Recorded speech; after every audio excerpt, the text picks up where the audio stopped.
Oi, gente. Oi. Nós estamos aqui então para um bate-papo, né, em mais um podcast do Faz a Conta da FEComércio. O meu nome é Tatiane Correia, eu sou gerente da assessoria tributária da Federação do Comércio. E hoje a gente está aqui na Receita Estadual para conversar com o Ricardo Neves Pereira, que é o subsecretário da Receita Estadual, e com o Edson André Moura, que é o subsecretário adjunto. E a gente vai falar de um assunto que vem sendo debatido há vários meses aí, que é o ROT, né? Dentro do ajuste do ICMS, substituição tributária. A gente sabe aí que há muito tempo a gente não tinha um debate tão forte com relação a um tema tributário, né?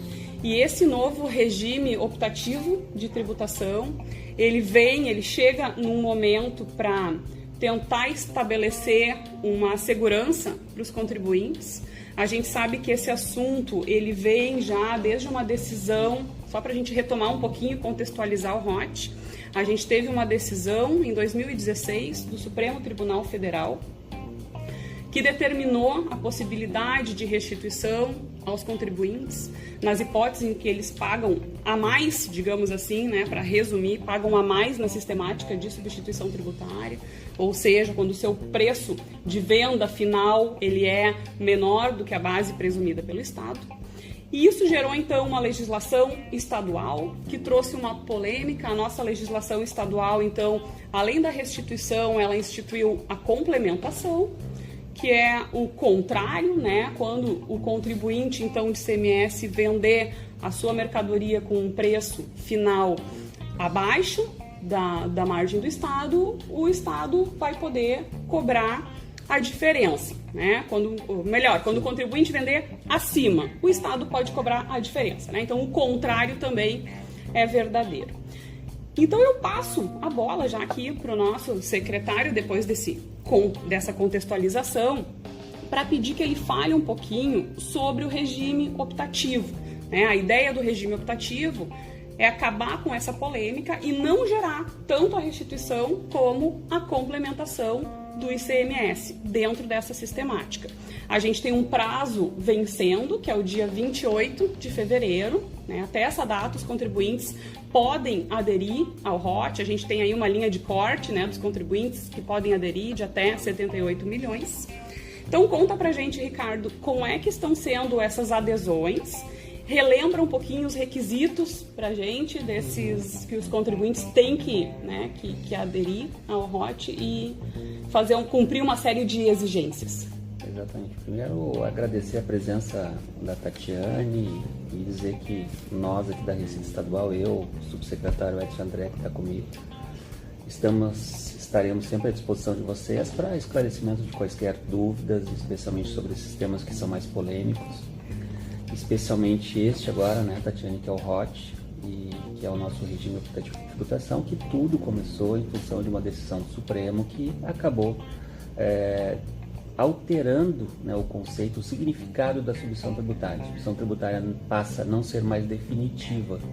E não sendo definitiva, nós temos que fazer o recálculo do ICMS lá quando é feita a venda ao consumidor. Por isso que se criou esse mecanismo de ajuste, em que o contribuinte, se vender por um valor acima, ele vai ter que complementar o imposto, se vender por um valor abaixo, ele vai ter o direito à restituição. Exatamente. Mas, né, Tatiane, isso aí tornou o sistema bastante complexo, né? Então não foi só a questão de empresas ou empresas geralmente de segmentos de varejo, atacado, que vieram e nos trouxeram uma série de problemas, e também pelo fato de terem muitas terem que complementar.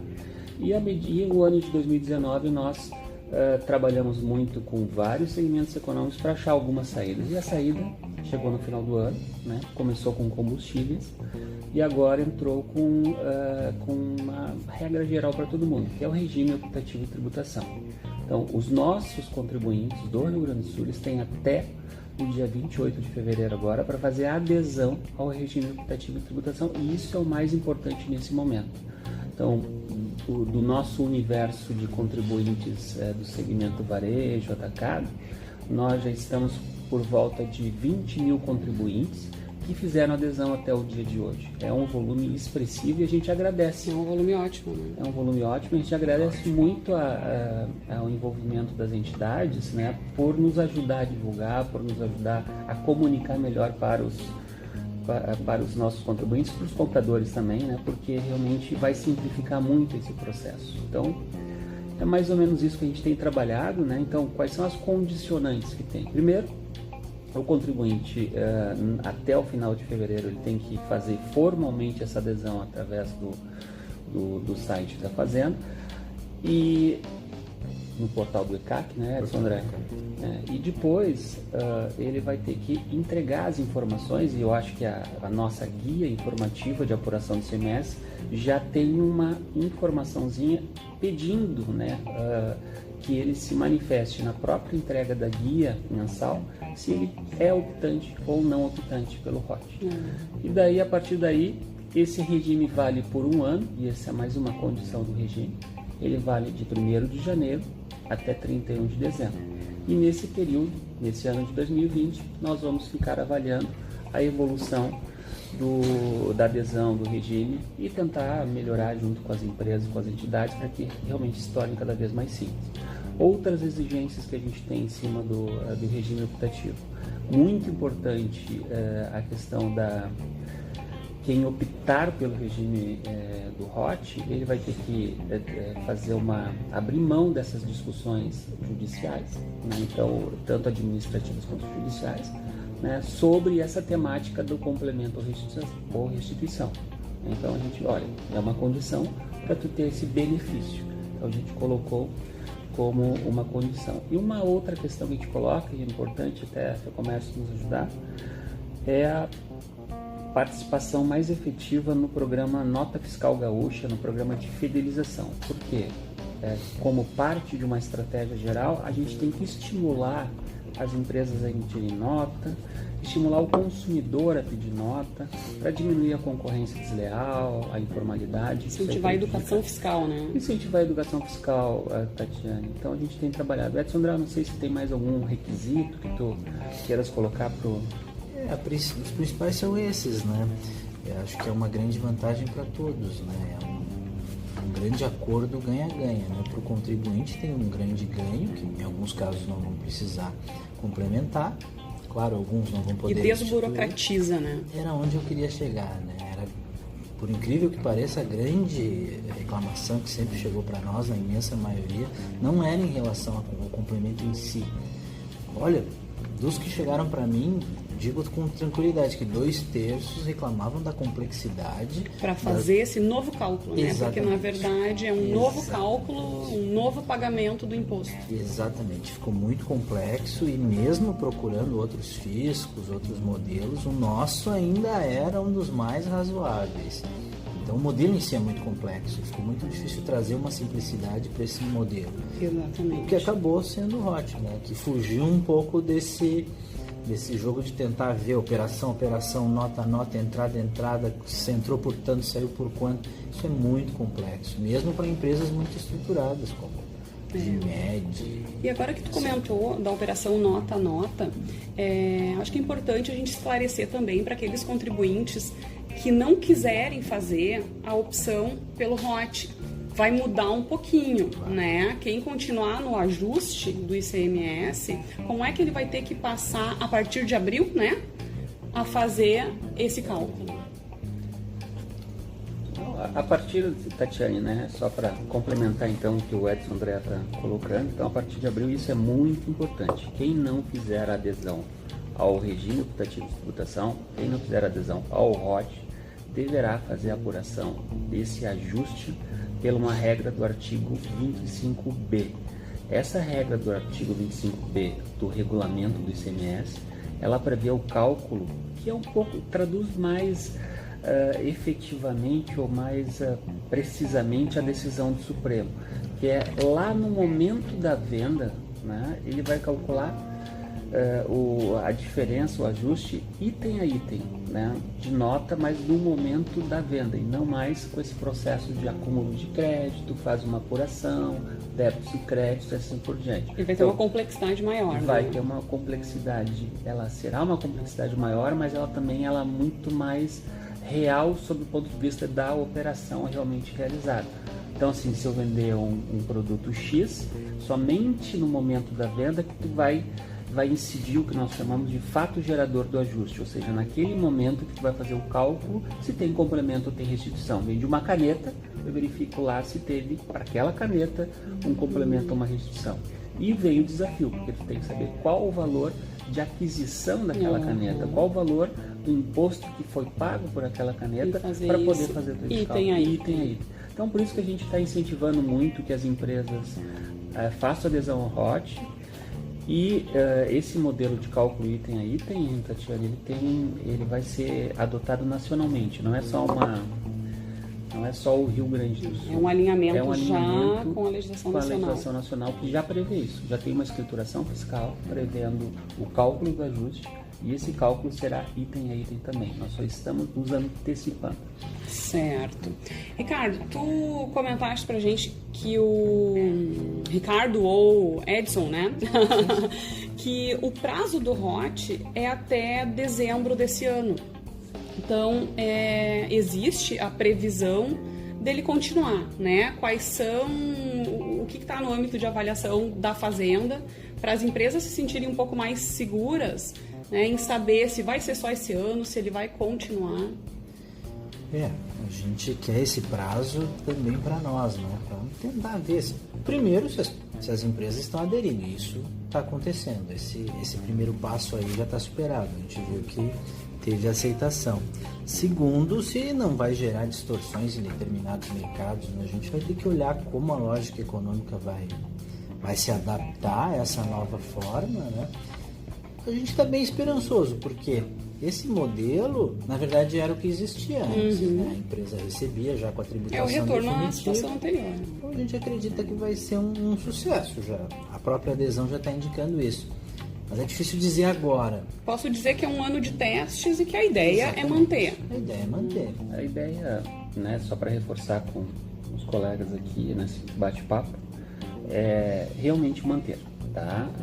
Só que neste ano a gente vai ter uma série de outras discussões de modificação no sistema tributário também, né? Então talvez esse próprio modelo seja revisto, né? Porque uma das ideias que está se trabalhando é em alguns setores a gente reduzir os itens da ST, né? Então daí começa o próprio ROT, o próprio regime optativo de tributação, ele perde objeto, porque se vai tributar integralmente lá na venda ao consumidor, eu não preciso ter o regime optativo para recalcular. Então é isso que a gente está discutindo e vai, junto com os setores, acompanhar os números, a evolução, se realmente está dando certo, se realmente a gente está atingindo os objetivos. Objetivo número 1 nosso, simplificar muito o nosso sistema de apuração, de maneira que o contribuinte, a empresa, ela tenha como obrigação dela só emitir a nota fiscal. A partir daí, a gente vai começar a fazer todo o processo de retaguarda, calcular o imposto devido, fazer a apuração, a escrituração fiscal, que a gente já liberou essa semana ou semana passada, um sistema de apuração assistida. Isso é uma novidade muito interessante que a gente fez.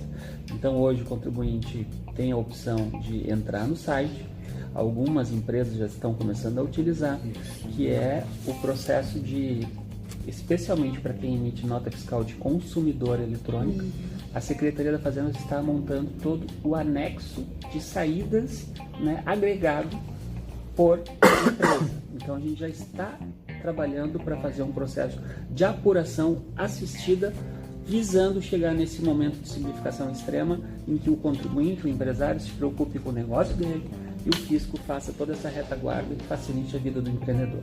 Olha só, aqui Notícia Boa, isso vem bem ao encontro do que as entidades, a FEComércio e as demais entidades sempre pleitearam, né? Que é uma simplificação, uma desburocratização para facilitar o trabalho do empresário. Bom, ainda dentro do ROT, Ricardo, a gente percebe um ponto de muita angústia ali por parte dos empresários, tá? Que é com relação aos débitos que ficaram pendentes de 2019. E a gente teve uma novidade ontem, né? A IN 14, que saiu possibilitando um parcelamento, então, desses débitos.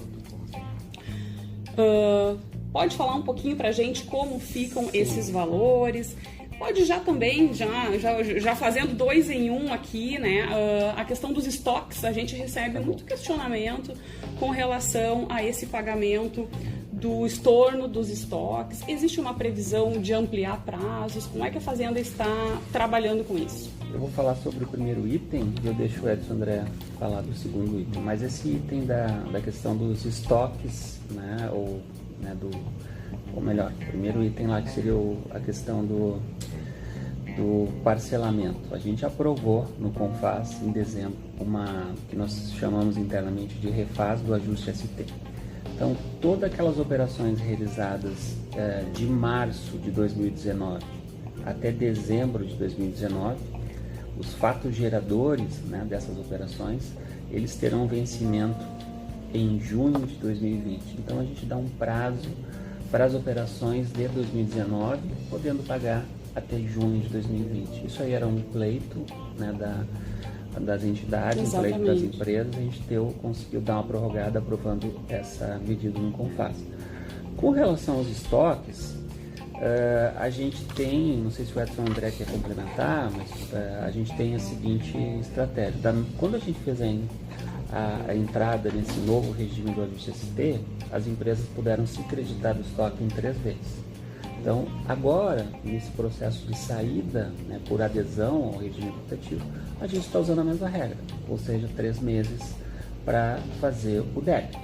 Mas existe, através das nossas atividades normais, se algum contribuinte, alguma empresa tiver alguma dificuldade para fazer um recolhimento dessa diferença, no momento em que fizer, né, essa declaração do valor devido daquele mês, daquela primeira parcela do débito de estoque, e precisar de um financiamento, ela pode usar os requisitos que já existem no nosso sistema de cobrança, e um deles é a possibilidade de parcelamento em 12, 24 e 30 vezes. Então, só não deixe, né, declare, mas não deixe que esse débito passe de 60 dias, porque senão incide multa moratória. Uhum. Então, é muito importante fazer a declaração e logo em seguida contatar pelo site da Fazenda e já fazer o parcelamento diretamente pelo site. É muito importante fazer isso. Olha só, a gente fica a dica então, né? Faça a conta. Um outro ponto, Ricardo, que tu já comentaste, é referente ao requisito da desistência das ações judiciais, administrativas, de pedidos de restituição que já tenham sido pleiteados pelos contribuintes. E aí eu te pergunto se existe alguma avaliação também dentro da Receita sobre o aproveitamento desses pedidos de 2019, antes ainda da entrada em vigor do ajuste, né? Essas situações anteriores, do passado, né? Falando do passado, desses valores. Tem alguma previsão, né, de como é que a Fazenda está vendo isso com relação ao passado? O passado a gente estava discutindo, né, e elaborando uma normativa interna para que a nossa estrutura da Fazenda, né, possa receber esses pedidos, mas basicamente é importante que os ouvintes e os empresários saibam que qualquer pleito do passado, ele vai ter que encaminhar a retificação de toda a escrituração fiscal do passado, né? Assim é como outros estados estão fazendo, como São Paulo. São Paulo faz há mais tempo até, em Minas Gerais também. Ou seja, se tu quiseres verificar se tem um direito realmente daquele crédito, ou mesmo se tem interesse de fazer uma complementação de imposto do passado, você vai ter que entregar toda a GIA retroativamente, toda a AFD, escrituração fiscal digital, com os valores das operações realizadas de todas as notas. É realmente muito complexo. Então, se o contribuinte precisar, ele tem esse mecanismo. Abre um processo administrativo na Fazenda, entrega as escriturações fiscais digitais do passado, né, para a gente poder conferir e fazer o recálculo, né, do valor que aqui ele teria direito ou não. Muito bem, esse é o caminho. E é importante comentar, perfeito isso que foi colocado, mas além disso, que o entendimento que a Fazenda tem manifestado e que tem sido confirmado pelo Judiciário é que a questão da complementação e da restituição ela é válida desde a decisão do STF, ou seja, nosso entendimento é de que a complementação pode ser exigida desde quando foi publicada a decisão do STF e não da publicação da lei. Isso tem gerado alguma polêmica? Isso, tem. A gente não vai entrar no mérito, né, da discussão jurídica, mas realmente existe essa polêmica, né, há um entendimento contrário aí, né, mas deixaremos para um próximo Faz a Conta essa discussão. Mas é importante contextualizar para quem for fazer esse pedido do passado, então, né, vou fazer o pedido da restituição, ok, a Fazenda vai exigir a complementação também. Então tem que ser feito esse cotejo, né, débito e crédito, digamos assim. Para o contribuinte ficar bem ciente, né, do que ele precisa fazer. E um outro detalhe com relação ainda à desistência de ações é o prazo para a entrega, né, do documento comprovando a desistência. Ele seria também até o dia 28 de fevereiro. Só que a gente sabe, conhecendo a demora do judiciário, existe uma possibilidade de ampliação desse prazo, caso o contribuinte não consiga esse documento até o dia 28? Não, com certeza. Até por uma questão física, material, de tempo, de período, né? Mas assim, aí ele tem que formalizar a adesão até o dia 28 pelo portal ECAC. Essa é a regra número 1. A regra número 2, quando a Fazenda for verificar os contribuintes que fizeram adesão, nós vamos verificar quem tem litígio e provavelmente vai haver uma notificação, né, para que esses contribuintes façam a retirada da ação, né, a desistência da ação lá no judiciário. Então essa é um requisito básico, mas sim, pode passar do dia 28 de fevereiro, porque a gente sabe que nem todo mundo teve tempo de fazer nesses 2 meses. Muito bem. Edson, com relação ao Simples Nacional, pode esclarecer para a gente como é que fica a situação dos optantes do Simples? Eles permanecem ainda desobrigados do ajuste? Até quando? Como é que está a situação para eles? A forma com que nós regulamentamos a obrigação do ajuste, da complementação mesmo da restituição, é via escrituração fiscal digital. O Simples está dispensado dessa obrigação. Então, hoje, essa seria a grande polêmica em relação ao Simples Nacional. Nós não estamos dizendo que o Simples não tem direito à restituição. O que hoje existe é uma dificuldade para ele próprio apurar isso. Então, é uma decisão bem difícil, nós ainda estamos avaliando. Não vejo, o setor em si não chegou para ver, o Simples é muito grande, né? Nós temos centenas de milhares aí de contribuintes, mas não tem vindo uma demanda dos optantes pelo Simples, seja para restituir ou seja para complementar. Então, não é um assunto para nós, por enquanto, que tem causado problema, e para eles, em princípio, também não. Alguns contadores nos questionam, mas é um assunto que ainda está em stand-by. Então, não existe um prazo para eles ingressarem na obrigatoriedade do ajuste? O prazo passou para 1º de janeiro de 2021.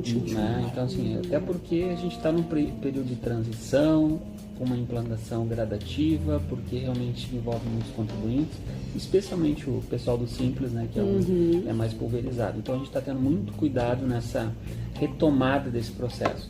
Então, lá para metade do ano, para setembro, outubro, a gente deve ter uma posição mais clara, se vai prorrogar, se vai iniciar, mas daí a gente vai deixar a legislação mais... Tem que ser com muita calma, com muito detalhamento. Imagina esse transtorno, né? Acho que essa é a palavra que gerou para contribuintes de porte médio e grande, né? Que tem capacidade para investimento em TI, para o Simples Nacional. Gente, nunca um assunto uniu tanto o empresariado gaúcho, né? E para a gente encerrar, então, a gente percebeu que vem sendo feitas ao longo dos últimos meses alterações nas margens de valor agregado de alguns setores. Qual é a perspectiva da Fazenda, Ricardo, para os próximos meses? É de continuar fazendo essas alterações? A gente sabe que algumas são para aumentar, algumas para reduzir. Na grande maioria a gente viu que teve aumento das MVAs. Vocês têm perspectiva de continuar mexendo nessas margens? O processo de alteração de margem é um processo bem complexo, né? Então a gente fez um esforço bastante grande, fez a revisão agora no final do ano de vários protocolos, inclusive a gente conversou com setores de autopeças, alimentos, etc. Deve sair agora, até a gente está fazendo alguns ajustes, inclusive algumas margens estão diminuindo. Por exemplo, ovos de Páscoa, que deve diminuir agora a partir de 1º de março. Então a gente está fazendo adequações. Se tiver alguma margem que realmente a gente tem que fazer um recálculo, né, ou fazer uma mudança. A tendência é que a gente não mexa mais nesses setores, só algum setor que a gente não tenha realmente feito uma reavaliação. Mas acho que 80%, 90% do setor já estão com as margens corretas, né? Então, a margem, ela não é um aumento de tributação, é só uma adequação para o valor de mercado. Mas quando nós fizermos isso aí, Tatiane, a gente vai conversar com setores para dar tempo, para verificar se realmente está corretamente calibrado, para que não haja prejuízo para ninguém. Isso é o que tem sido feito, né? A gente quer, de novo, parabenizar o trabalho da Fazenda. Também fazia muito tempo, na verdade, eu nunca tinha visto essa proximidade. Eu sei que eu falo em nome da FEComércio, mas falo também em nome de muitas entidades que participaram de várias reuniões, né, que conseguiram essa abertura com a Fazenda, negociar, trazer sugestões. A gente está vendo que a casa está de portas abertas, então a gente agradece. E a gente encerra, então, agradecendo a vocês, agradecendo ao Ricardo, agradecendo ao Edson. Então, aos contribuintes, a gente também agradece a audiência e faça a conta, né? Ingresse no HOT e até a próxima. Obrigado, então. Tchau.